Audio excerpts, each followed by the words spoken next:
Mais que s'est-il passé lors du tournage de cette scène du film Freddy contre Jason? So you're the one everyone's afraid of? Tell me something.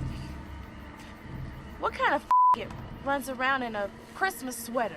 Parce que quand on la voit, et particulièrement pour la première fois, cette scène elle peut carrément surprendre. Déjà parce qu'elle apparaît dans un film qui réunit deux icônes de l'horreur, Freddy et Jason. Freddy, c'est Les Griffes de la Nuit, une saga qui a été initiée par un premier film signé Wes Craven, l'un des maîtres de l'horreur, et qui est aussi connu avec son second opus, La Revanche de Freddy, qui a un sous-texte gay à peine caché, que les auteurs ont parfois nié, moqué, adoré, selon là où le vent tourne. Something is trying to get inside my body. Yeah, and she's female and she's waiting for you in the cabana.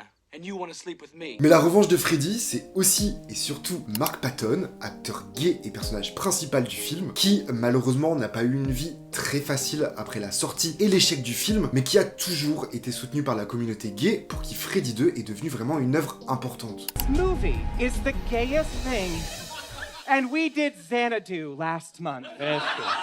Et la seconde saga, c'est Jason, qui vient de Vendredi 13, un des premiers slashers américains. Et dans Vendredi 13, on est habitué à avoir différents personnages qui viennent travailler dans la colonie de vacances de Crystal Lake et qui rencontrent, malheureusement, Jason, un tueur avec une machette et un masque de hockey. Pendant longtemps, Vendredi 13, ça a été la saga blockbuster horrifique qui ramenait un max d'adolescents au cinéma. Du coup, je vais reprendre ma question du début, comment une insulte comme le F-word a pu se retrouver dans un film qui réunit deux sagas considérées plutôt comme safe. Surtout que quand on creuse, on tombe très vite sur une interview des deux scénaristes pour Bloody Disgusting où ils expliquent n'avoir jamais écrit cette blague. Pire encore, ils l'ont même signalé et ils ont demandé à ce qu'elle soit retirée, et ce dès les projections test du film. Du coup, on pourrait se tourner vers le réalisateur, Ronnie Yu, mais lui, il reste assez vague. En fait, dans les commentaires audio du film, il laisse sous-entendre que Kelly Rowland a plus ou moins improvisé la scène. Et je vais même aller plus loin. Que s'est-il passé tout court avec le personnage de Kelly Rowland? Parce que juste avant le F-word, le personnage de Kelly Rowland se fait appeler par Freddy Darkmeat. Kelly Rowland, elle ne s'est jamais exprimée, et je vais certainement décevoir plein de monde, mais la vérité, la réponse à la question du début, c'est que malheureusement, je pense qu'en 2003, à la sortie du film, cette blague, elle était considérée comme drôle. Alors je pense que tu as déjà vu Freddy contre Jason, donc dis-moi ce que t'as pensé du film, dis-moi aussi ce que t'as pensé de cette scène. En attendant, si tu veux des recommandations de cinéma horrifique, de cinéma genre et de culture LGBTQ+,